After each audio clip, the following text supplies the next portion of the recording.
تم خدا کی تلاش نہیں کرنا چاہتے، چلو یہ مان لیا، لیکن دکھ سے تو نجات چاہتے ہو نا؟ دکھ سے نجات کون نہیں چاہتا؟ خدا کی تلاش تو ویسے بھی چند سرپھروں کو چھوڑ کر کون کرنا چاہتا ہے؟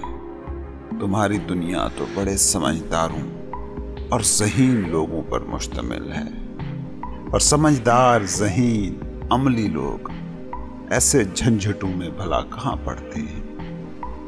یہ خوگر پیکر محسوس ہیں، پیکر نامحسوس کے چکر میں کیوں پڑیں گے؟ انہیں محسوس کی دنیا کی جھنجھٹیں اور مسئلے اتنے کافی ہیں کہ انہیں تا عمر مصروف رکھ سکتے ہیں۔ روح اور خدا اور نجات، نروان کی الجھنوں میں یہ کیوں پڑیں؟ لیکن کبھی کسی حقیقی صوفی، بھکشو، سنیاسی کو غور سے سننا، وہ کبھی تمہیں روح، خدا اور نجات کی بات کرتا نظر ہی نہیں آئے گا۔ صوفی بڑا کمال کا مولوی ہوتا ہے، وہ تمہیں موقع ہی نہیں دیتا دہریہ ہونے کا، ایتھیسٹ ہونے کا، کیونکہ وہ کسی تصور خدا کا پرچار ہی نہیں کرتا کہ جس کا تم انکار کر سکو۔ صوفی فقیر تمہیں وہ کہے گا جس کا تم انکار کر ہی نہ سکو گے۔ خدا ہے، کوئی اگر تمہیں یہ کہے تو تمہارے پاس یہ کہنے کا آپشن موجود ہے کہ نہیں ہے۔ کوئی کہے کہ روح ہے تو تم اس کا انکار کر سکتے ہو، لیکن اگر کوئی کہے کہ انسان ہے تو کیسے انکار کرو گے؟ کوئی کہے کہ انسان ہے اور دکھی ہے تو کیسے انکار کرو گے؟ فقیر یہی کہتا ہے، وہ ایسی بات کہتا ہے کہ جس کے جواب میں نہ کہا ہی نہ جا سکے۔ اور پتہ ہے اس کا نتیجہ کیا نکلا؟ وہ صوفی فقیر جنہیں تم کافر کافر کہتے رہے، وہ جتنے لوگوں کو خدا کی طرف، روح کی طرف لے کر گئے ہیں، اتنے وہ مولوی، وہ پنڈت، وہ پادری خدا کی طرف نہیں لے جا سکے، جو سارا دن خدا خدا اور روح روح کرتے رہتے ہیں۔ کیا دلچسپ حقیقت ہے یہ کہ صوفیوں نے خدا کی، روح کی بات ہی نہ کی، اور پھر بھی ان مولویوں سے کہیں زیادہ لوگوں کو خدا اور روح کی طرف لے گئے، جو سارا دن خدا اور روح کی باتیں کرتے ہیں۔ اس سے بڑی کامیابی کا تصور بھی کیا تم کر سکتے ہو؟ غور سے میری بات سنو، فقیر بہت ٹرکی ہوتا ہے، بڑا چال باز۔ وہ مخلوق کی بات کرتا ہے مگر خالق تک پہنچا آتا ہے۔ وہ جسم کی بات کرتا ہے اور روح تک لے جاتا ہے۔ وہ دکھ کی بات کرتا ہے اور سکھ تک، حتمی حقیقت تک، نروان تک لے جاتا ہے۔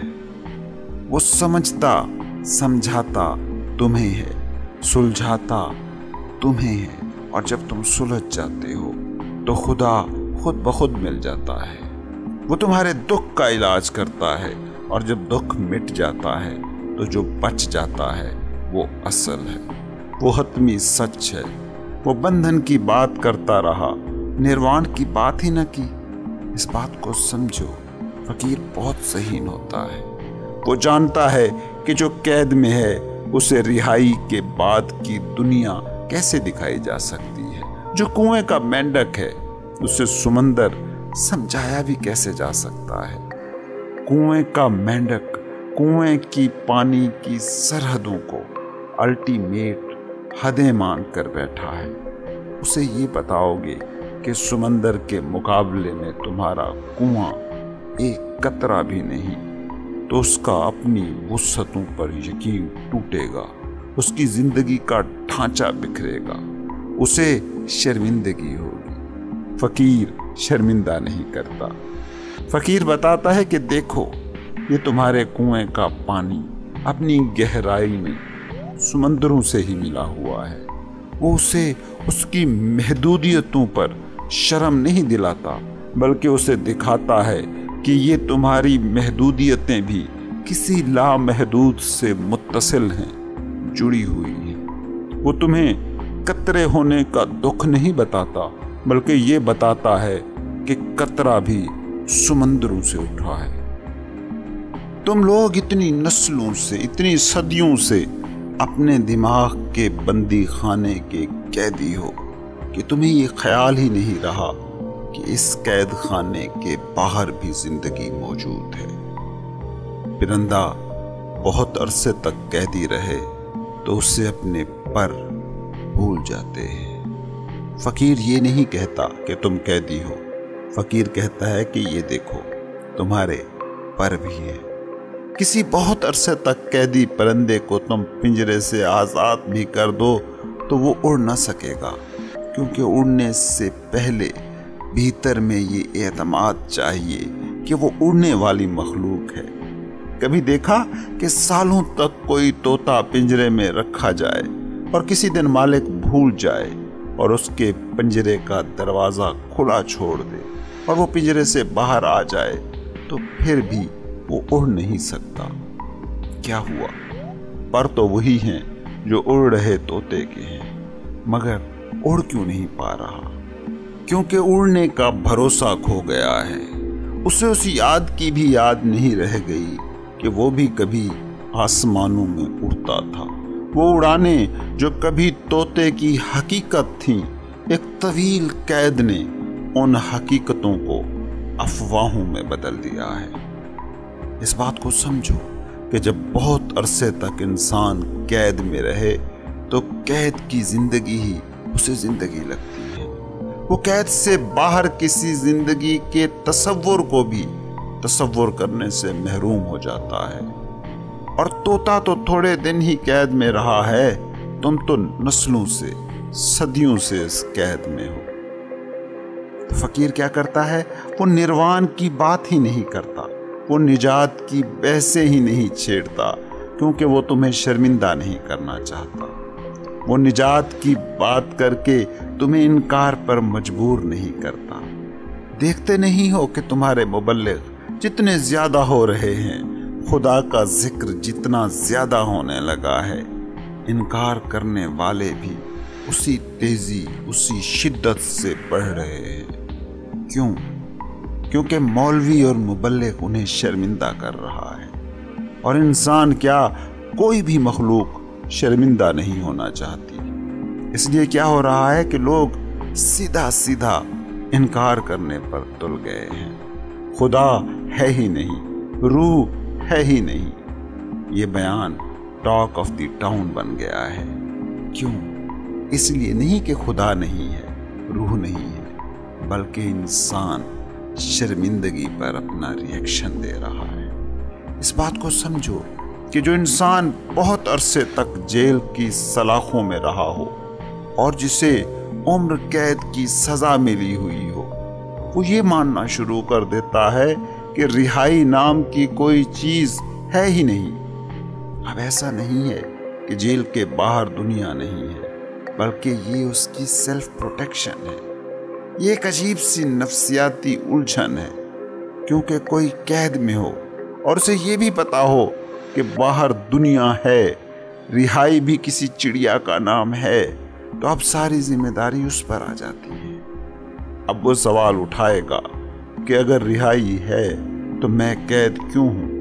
اسی ذمہ داری سے بھاگنے کا نفسیاتی حربہ یہ ہے کہ قید کو ہی زندگی مان لیا جائے، رہائی اور جیل سے باہر کی دنیا کا ہی انکار کر دیا جائے، اور یہی آج کا انسان کر رہا ہے۔ وہ دکھی ہے، لیکن اگر یہ مان لے کہ دکھ سے نجات ممکن ہے تو اب ذمہ داری اس پر آ جائے گی کہ نروان کیسے پائے۔ لیکن وہ اس راہ کو مشکل جان کر ایک نفسیاتی لاجک تراشتا ہے، اور وہ یہ: زندگی دکھ ہے۔ جب دکھ سے نجات کی راہ نظر نہیں آتی تو دکھ کو ہی زندگی مان لینا اس کے لیے سیلف پروٹیکشن کی دیوار بن جاتا ہے۔ یہ لوگ جو خدا کا انکار کر رہے ہیں وہ اس لیے تھوڑی ہی انکار کر رہے ہیں کہ خدا نہیں ہے، وہ اس لیے انکار کر رہے ہیں کہ خدا کو پانے میں ناکام ہیں۔ لوگ نروان کا انکار اس لیے نہیں کر رہے کہ نروان نہیں ہے، وہ اس لیے انکار کر رہے ہیں کہ اگر وہ مان لیں کہ نجات نام کی کوئی چیز ہے تو ان کی زندگی تو بیکار ہی جا رہی ہے۔ زندگی جینے والا زندگی کو بیکار کیسے کہے؟ اس سے تو وہ بے وقوف ثابت ہو جائے گا۔ اس لیے وہ کہتا ہے کہ نروان دھوکہ ہے، زندگی دکھ ہے، اور اگر دکھ سے نجات واقعی ہے تو تمہاری دنیا کے سارے سیانے احمقوں کی صف میں کھڑے نظر آئیں گے۔ تو اس سے بچاؤ کے لیے انسان کو اپنی پروٹیکشن کی ضرورت پڑتی ہے، اور سب سے بڑی پروٹیکشن ہے کہ تم یہ کہنا شروع کر دو کہ کہاں ہے خدا، کہاں ہے نجات، کہاں ہے آسمان کے جس میں ہم اڑ سکیں کہ ہم بھی پر رکھتے ہیں؟ ہے ہی نہیں، یہ ہے ہی نہیں وہ فکرہ ہے جو انسان نے اپنی ناکامی کے منہ پر نقاب کی صورت چڑھا رکھا ہے۔ یہ کہہ کر تم سیلف پروٹیکشن کر لیتے ہو، تم اپنی قید کو اپنا گھر ڈکلیئر کر دیتے ہو۔ جس قید میں بہت دن رہے ہو اسے قید خانہ کہنے کے لیے بڑی ہمت درکار ہوتی ہے۔ وہ ہمت بھی اب تم میں باقی نہیں رہی، کیونکہ جس گھر میں رہ رہے ہو اس کو جیل مان لیا تو پھر اس میں رہو گے کیسے؟ پھر وہاں جیو گے کیسے؟ پھر وہاں سکھ کا سانس لوگے کیسے؟ پھر اس کے سجانے سنوارنے پر کھپو گے کیسے؟ اس بات کو سمجھو کہ زندگی کا ڈھنگ اگر یہی رہا جو تمہارا ہے، اور یہ بات بھی تم مان لو کہ خدا ہے، تو پھر یہ تمہاری زندگی بہت بڑی بے چینی کے سوا اور کچھ نہیں ہوگی۔ اگر نجات ہے، نروان ہے، تو پھر ہماری ساری زندگی بیکار ہے۔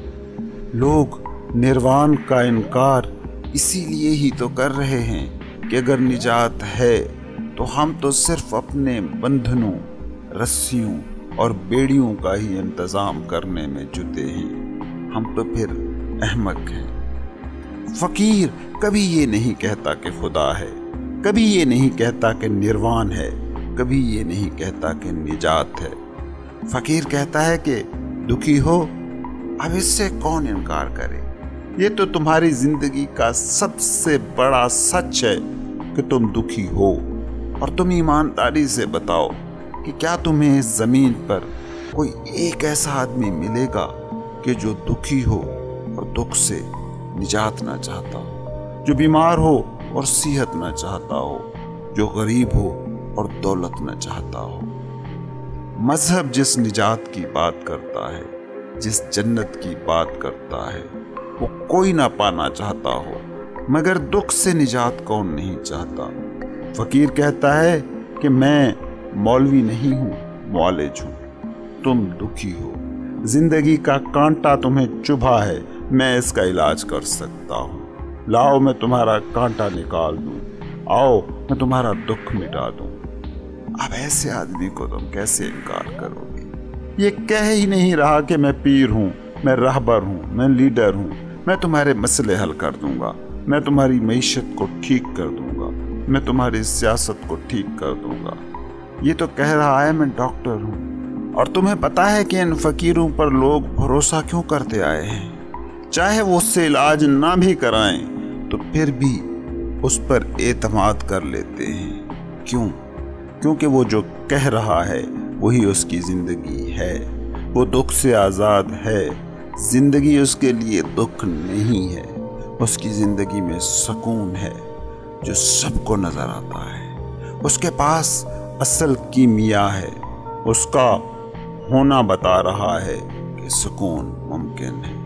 اور تمہارے دکھ کی طرف اشارہ کر کے وہ کہہ رہا ہے کہ تم دکھی ہو۔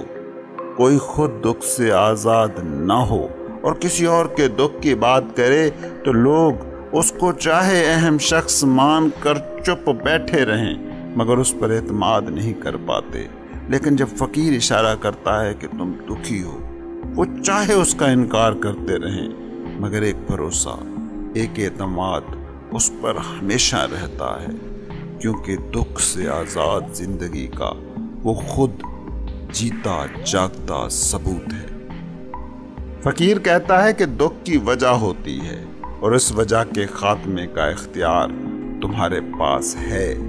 فقیر کا سارا فلسفہ اسی دکھ پر تعمیر ہوتا ہے۔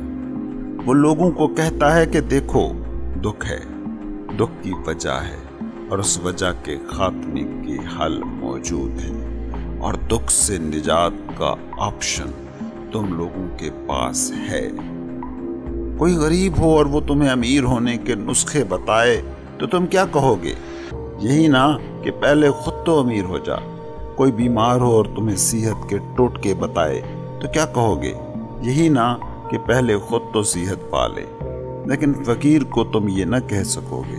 کسی سچے فقیر کو تم یہ نہیں کہہ سکتے کہ پہلے تو خود تو دکھ سے آزاد ہو جا، پھر ہم بھی ہو جائیں گے۔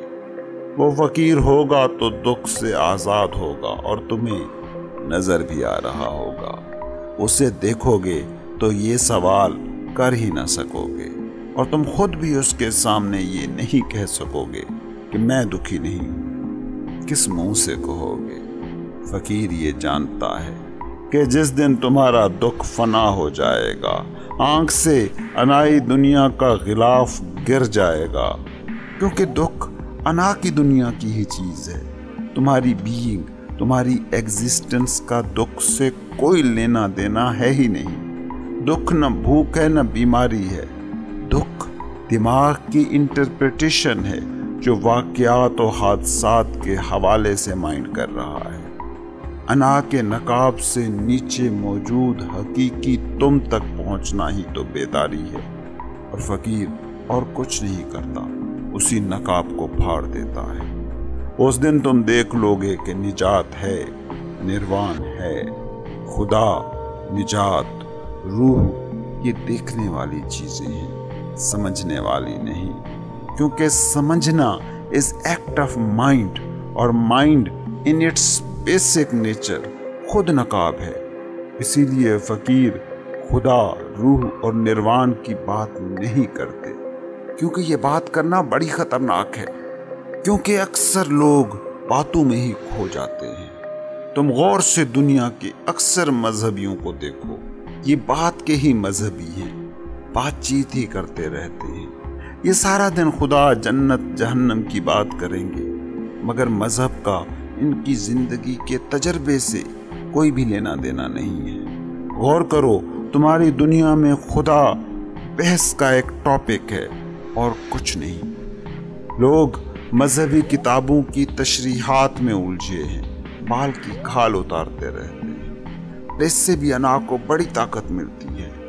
آپ مذہبی کتابوں کے مفسر و شارح ہیں، لوگ اس پر آپ کو ٹیگ دیتے ہیں، پروہت، مولانا اور اسکالر کا خطاب دیتے ہیں، اور انا کو ٹائٹل سے بڑی محبت ہوتی ہے۔